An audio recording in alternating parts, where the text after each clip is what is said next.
Welcome everyone, I'm Eric Sperling. Thank you so much for joining All in Education's second season of Sepas. I'd like to welcome today's experts. With us again, we have Jeff Zatino. He is the Research and Policy Director at All in Education. Also with us today, Rich Nickel. He is the President and CEO of Education Forward. And then Vanessa Ruiz, Deputy Vice President for Outreach within the Educational Outreach and Student Services there over at ASU. So before we get to a panel, a little bit about All in Education. All in Ed is a local nonprofit organization that exists to build an Arizona where all communities have access to opportunity and justice. Now, their work is focused on strengthening the Latino community by closing the representation gap to build power, influence, and authority across Arizona boardrooms and classrooms. Now, through Sepas, All in Education has been working to bridge their advocacy efforts to be inclusive of multiple factors outside of the classroom that are impacting the educational outcomes of students. They're calling these factors the social determinants of education. Now, the focus of Sepas is having real, thought-provoking conversations with leaders and community members and identifying solutions to work towards creating meaningful changes in the systems meant to serve our communities. Now, this season will exclusively focus on the issue of poverty, the social determinant of education that, through an analysis, All in Education found was the leading factor that had the greatest negative impact on the welfare of families, communities, students, and schools. So today's conversation, we're going to take a look at how the lack of access to a quality education, especially for low-income, Latino, and BIPOC students, will have devastating consequences on the health, well-being, and quality of life for those students, but also for the communities they live in. So with that, we welcome Jeff, Vanessa, and Rich. Let's get this conversation going, learning a little bit about you guys. Rich, tell us about Education Forward and yourself. First of all, thanks for having me today. We're thrilled to be here and talk about this topic. So Education Forward Arizona is a statewide 501c3 nonprofit. Really, we work kind of in two big buckets. One is our voice and advocacy work, and there's our programming work. Really what our North Star is this goal we call the Achieve 60 AZ goal. Almost everything we do, whether it's programming or whether it's our voice and advocacy work, is really in pursuit of reaching that 60% attainment goal. Yeah, that I think we have a graphic that kind of illustrates that. I want to show that. Yep, there we go. Explain that for us, Rich. Yeah, so, several years ago we came together as a state to make this goal, because we knew that to get the workforce development that we needed to happen in the state, we had to have at least 60% of our working age adults have some type of high value credential, whether that's a degree, certificate, or some other type of high value license. And as you can see, Arizona has the fifth largest Latino population in the United States and comprise about half of our K-12 public schools today.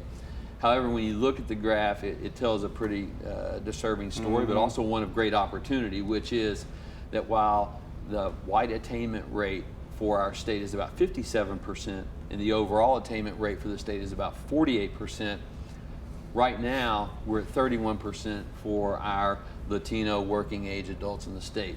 So when you think about this, the work we're doing to really kind of help those people in the pipeline, 50% of Latino descent, that's really the opportunity group. It's kind of the algebra of attainment, if you will. So as a state, it makes both kind of moral sense, with this moral imperative, also economic sense for us to provide additional supports to help that group succeed in greater numbers if we want to meet our goals. And that's exactly what we talked about, some of those solutions for those goals. Vanessa, well-known personality for a lot of years here in the Valley. Tell us about the work you're doing over at ASU now. Sure, thank you. And again, likewise, I appreciate the invitation.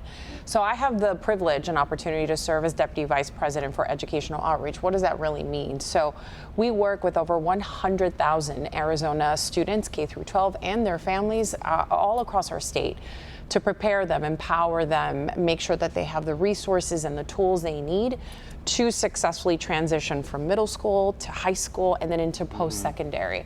As Rich mentioned, right now about 50% of our students through our public schools in our state are Latino students or Hispanic students. So when we think about how are we supporting them in terms of making sure that they have the access and the opportunities that they need in order to identify the appropriate pathways for them so that we can remain competitive financially as a state, right? When we compare ourselves to the rest of the nation, that's where the work that we do, again, from a programmatic level, all the way through like that shoulder to shoulder, one-on-one with each student that we work with. Partnerships like the ones that we have with Ed Forward are so critical and important to make sure that we are letting every single student know as early as possible. If you have a curiosity, if you have perhaps just the desire, you want to go to college, you want to explore what that is and what that could look like, but perhaps you're a first generation family or you think you don't have the means, that's where we step in as early as possible to say, no, actually, here are all of your options financially, support mechanisms, et cetera, so that you can make as best informed decision as possible. So as we talk about pointing out those pathways, as Vanessa mentioned, and good to have All in Education kind of lead this conversation. And from your perspective, Jeff, what are those economic setbacks that you're seeing in our community right now when there is a lack of access to quality education? Yeah, so like you mentioned in the beginning, right? So poverty being one of the biggest social determinants of education that impacts our students and our schools. So one of the things that we did in our second MAPA report is to look at the relationship between poverty and access to quality education. And what we saw is that as poverty increased, your local elementary schools ranked decreased. And it was almost a one-to-one relationship. So you saw a diagonal line between lower ranked schools within areas of high poverty.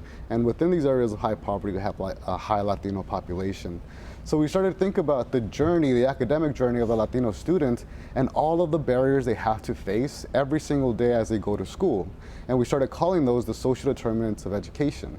Because what we're seeing is that it's not just one thing, and usually we talk about one thing, one issue, and how they affects the student. Students going to class hungry or housing instability, but we wanted to start to look at the totality of it, right?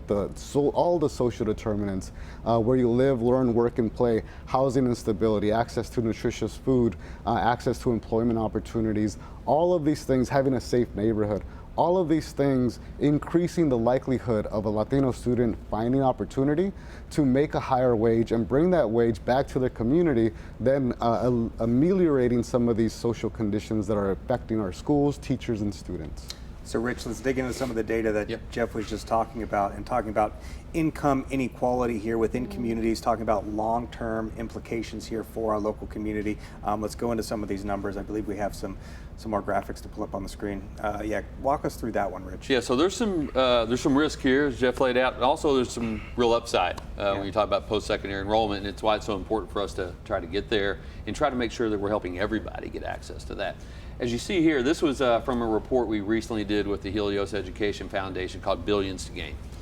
And it shows us kind of what we would expect here and what a lot of people already know, which is that the higher up on the attainment ladder you go in education, we'll call it today, the more you are going to make as an individual. And I don't think, this is something that we know for a long time. I think, this is interesting because of what it shows you. There's a lot of options for students, like Vanessa was talking about. If you're curious about something, let the experts at ASU or the folks at All in Ed or us talk to you about kind of what is the right pathway potentially for you to get there. Because we know that there's so much upside, not just in a bachelor's degree, which is kind of the prime driver of really, really hot economies around the country, but also in our associate's degree and certifications. We're primed for that here too because of the great construction jobs we have, a lot of the technician jobs we have. So there's room for everybody when it comes to post-secondary. The cool thing is the upside of this is off the charts. Yeah. And it's there. undeniable. So if we were, and this is from the Billions to Gain report again, if we were to increase higher education enrollment by 20%, all right, and that's enrollment. Enrollment means a lot more than it used to in this whole puzzle. Used to it was all about completion, but enrollment is important now because we actually deliver and take in education differently than we did 15 years ago. So just enrolling means a lot of times people are going to pick up certificates and skills they can use later. So it's not all just about graduation, although that is the pinnacle. But 20% more in enrollment could lead to $5 billion in economic gains for Arizona. That comes from individuals making more, their communities getting the social savings that come with a higher educated population. Like, I'll give you for instance. Of the people in our prison systems today, less than 1% have ever stepped on any type of college campus, right? So we know that's a fact. There's also great parity and power and parity when it comes to this.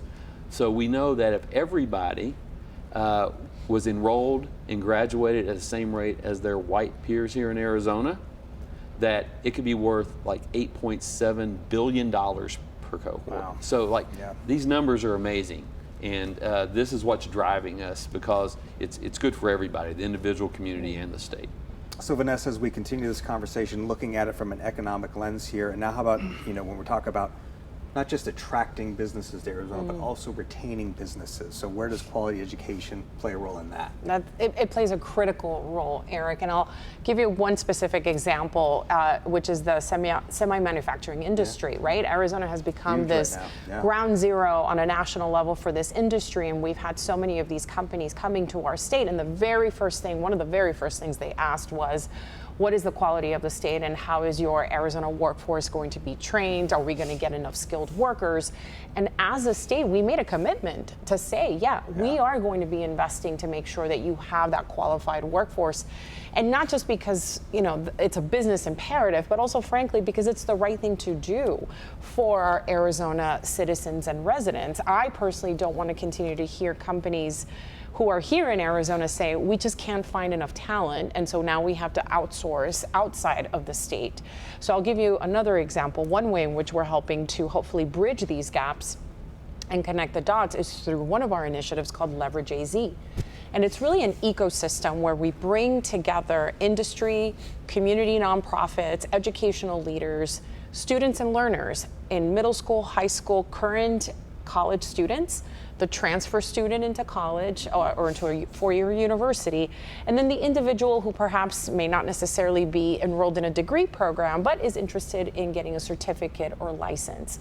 We are able to provide internship opportunities, apprenticeship opportunities, professional skill development. All of these things play a critical role in making sure that we are creating opportunities and access for our Arizona, I call them students and learners, because it doesn't really matter what stage of life they are, again, as long as they see a pathway for themselves. And I think those of us who have the opportunity to create access again and opportunities for them to have successful lives, sustainable careers, not just for themselves, but also for their families. That has a multi-generational effect as well.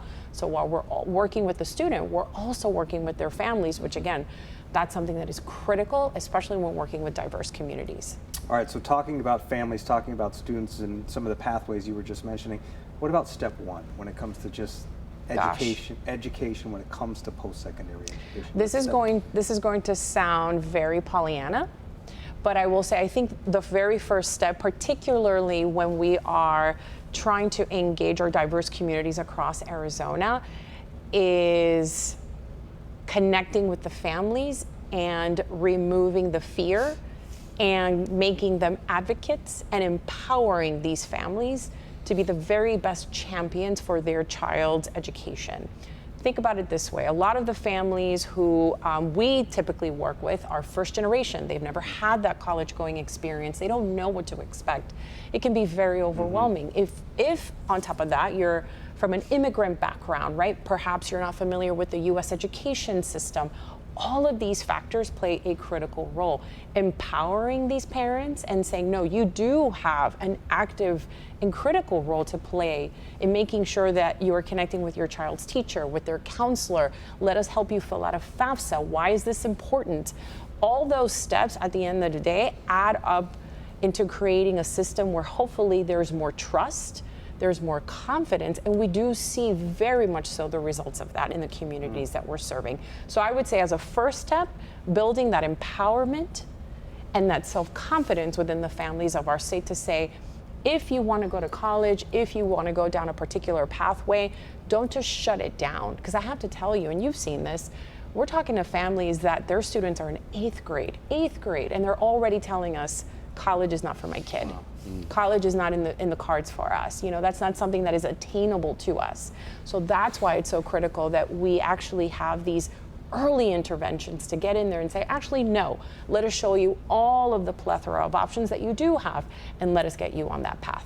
Rich, I see you shaking your head over there. Step one, go ahead. So, totally agree. I think, I can't add a lot to that, but what I will say is we do see 12, 13-year-olds and their parents self-selecting out of the process, and it's really a tragedy. And a lot of this is because they don't perceive there's hope. And one of the things our state hasn't done a great job of recently, and our universities are really promoting this idea, is how we talk about affordability for younger parents and their young students. And this idea of an Arizona Promise scholarship that says to that 12 or 13-year-old, if we fully fund that, like, we promise you, if you do well in school and your parents may not have enough funding to send you to school, we're going to guarantee, because you did such a good job, we're going to promise you that you can enroll at one of our state universities. And we're building that pot right now, but that's an important part. There's just not enough hope with our 12 and 13-year-olds right now, because all they hear is this negative rhetoric about the perceived affordability and cost of education. And so we need to give them some hope.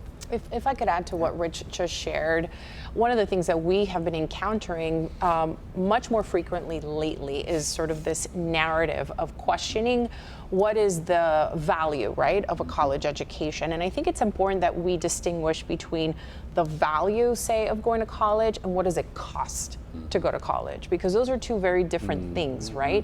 And if you can really show to all of these students and families as early as possible the long-term value, that's some of what Rich was showing in those graphics earlier, and again, building that trust, right, with cultural affinity, I think that's where we really can start seeing some wins. Absolutely. And Jeff, as we talk about step one here, I know you really want to talk, and we've been touching on it, but just the demographics of the community that are so impacted by this inequality. Yeah, definitely. And just to kind of like add on a little bit too, like that's why I think that we're such big proponents of starting the earliest that you can, because it's not, 10th grade, hey, let's study for the PSAT or SAT or whatever. It's 2nd grade, and what's your career aspirations, and getting the family involved to understand not only the education system, but the local economy and the opportunities that come with the higher education. I remember being in high school, 9th grade, going into Bell High. This is Los Angeles, so I'm not putting Arizona on blast. But my high school was 99.9% Latino. And the principal sat us all down in the cafeteria, and he said, look to the person next to you. One of you isn't going to graduate. And I was so offended. Like, that's the message that we were getting from our educational leaders, but that was the statistic that came to fruition. We entered 1,000 Latino students into that high school, only 500 graduated. And from those 500, only a handful made it to college. So I think the urgency is within the educational system and us providing that hope and those pathways to opportunity, but we have to start as early as possible. Yep. And you see it not only within the Latino community, but Black, Indigenous, people of color, students of color. You see it within urban and the urban and rural communities. You see it within males and females, and actually a trend that has been flipped on its head is that right now more females are graduating college than males. So that's another issue that we have to kind of take into account. And also special education students, students with disabilities, English language learners. Our stat that we talk about a lot is that right now, Arizona averages 5% English literacy rate for English language learners, and it's been stuck at that 5% for the past 20 years, and we haven't seen any gains within that population. And then lastly, our homeless community, our students that are experiencing homelessness, their educational outcomes are also lagging behind. So we've been talking about step one, but this conversation too is really focused on looking at the economic future of our state when it comes to the lack of access to quality education. And you were using that example about companies moving here and saying, oh, what are you guys doing to have a skilled workforce for us? So if we don't do that, what does the future of the economy look like if we're failing to provide the access to quality education? I will say, I always want to look at the opportunities, right, instead of always focusing on the negative and the challenges. We've been doing that a lot in this conversation. I always want to look at the positive. Again, Pollyanna, but there's brilliance in every home. It's just a matter of tapping into it and finding it. Again, from our perspective, we are starting as early as 3rd grade, right? Again, using the semi-manufacturing example, making STEM engaging, making mathematics engaging, because you have to start again as early as that age range to even get them thinking about what is possible out there. So I would say for us, I don't care. I always say, to me, this is not political. To me, this is about making sure that we are investing and supporting in our very own. You know, it doesn't matter what side of the aisle you're on. I think that financial gains and economic stability and growth is something that we can all get right behind and support. So we always talk about K-12 and the system in K-12 and how much it's lacking. Yes, and all that is true. But then to your point, what are we doing on this end to make sure that we're filling in those gaps so we don't lose as many students as the ones that we've been losing? Because right now we're hovering at about 46% in terms of our Arizona high school graduates moving on to any kind of a post-secondary. So that could be a community college, a four-year university, CTE school. Think about that and what that really means for our state long-term, not even 5-10 years from now, that not even half of our Arizona high school graduates are continuing their education right out of high school. Think about the impact for our state. And as we think about then, and Rich, you and I had a spirited conversation before the cameras are rolling over in the conference room, you know, who's going to take some accountability for this? Who's going to start driving some action? So within the business community, within the educational institutions, what are some of the things that leaders, decision makers can be doing? Well, one thing we're thinking about is this kind of mantra that there's everything to gain if we come together. The other side is the implication there's a lot to lose, right?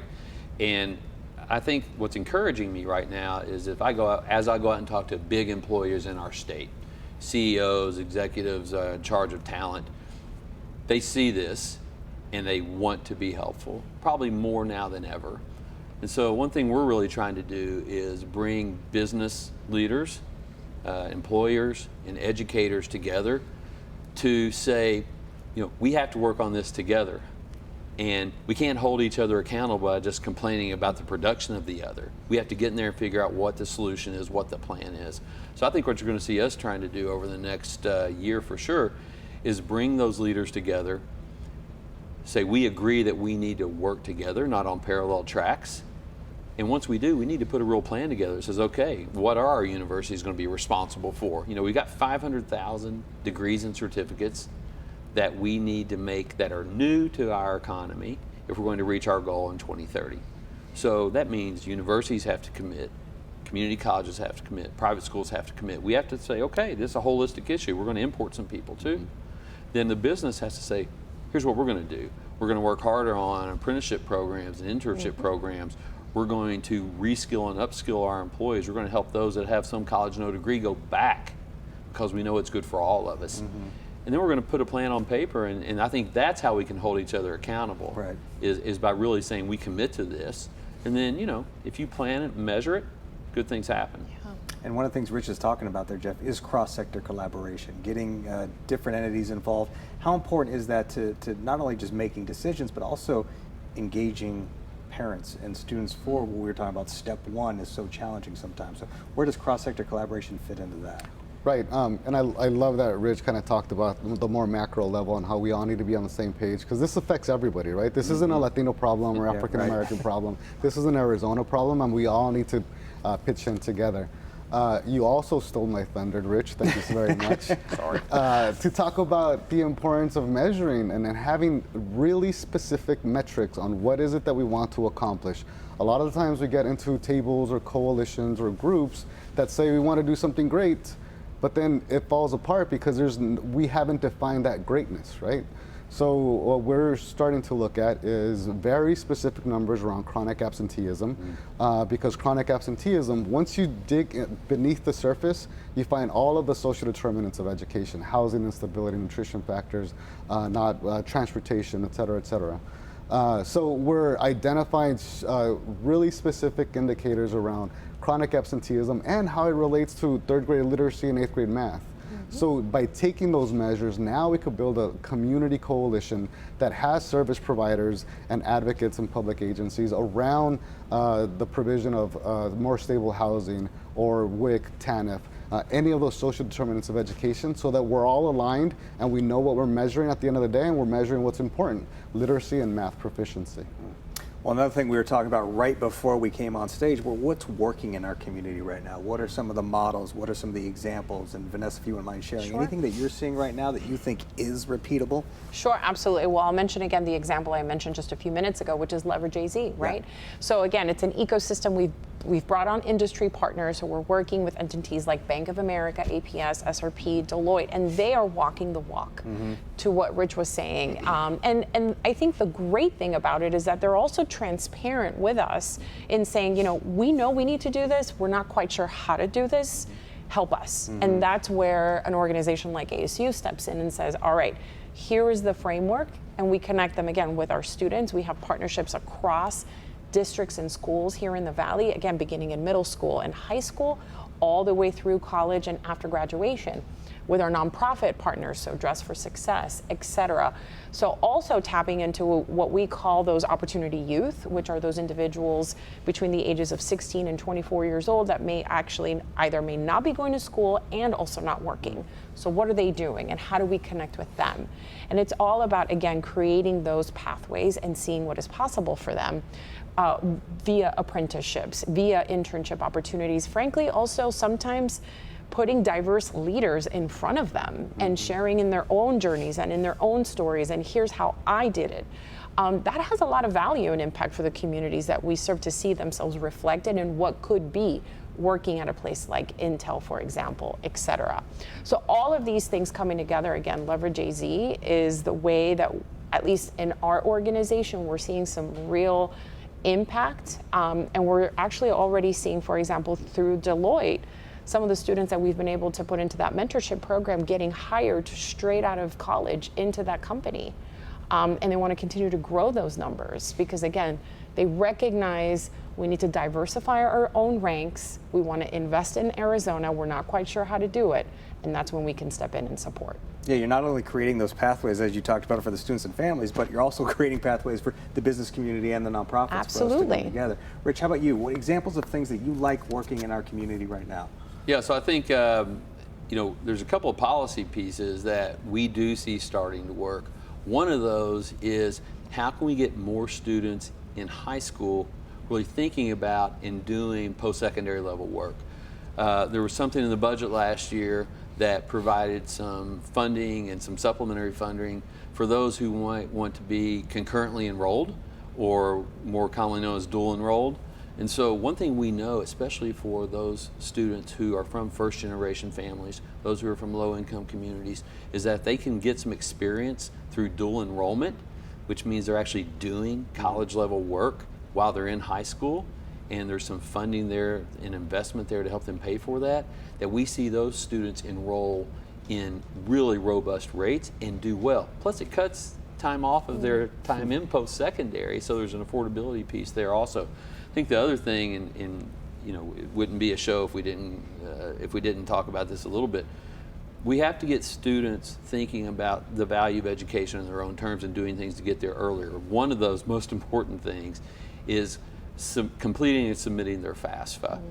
And I think all of us know that 7 out of 10 students who complete and submit that FAFSA go on to post-secondary enrollment. So it's a real indicator of interest. And also what happens along the way is you realize, hey, there's resources out there. And even though some people say it's, you're just signing up for a student loan, that's not true, that's a myth. Even those who may not get a Pell Grant, which is the grant you don't have to pay back, you may find out that because you did that FAFSA and you're a high-performing student, you're eligible for a merit scholarship, which you would not have been eligible for. We have 550 students that have scholarships through Education Forward Arizona right now. Every single one of those had to fill out a FAFSA to get that scholarship. And a lot of our private scholarships in town also require that. So dual enrollment's terrific. Complete that FAFSA.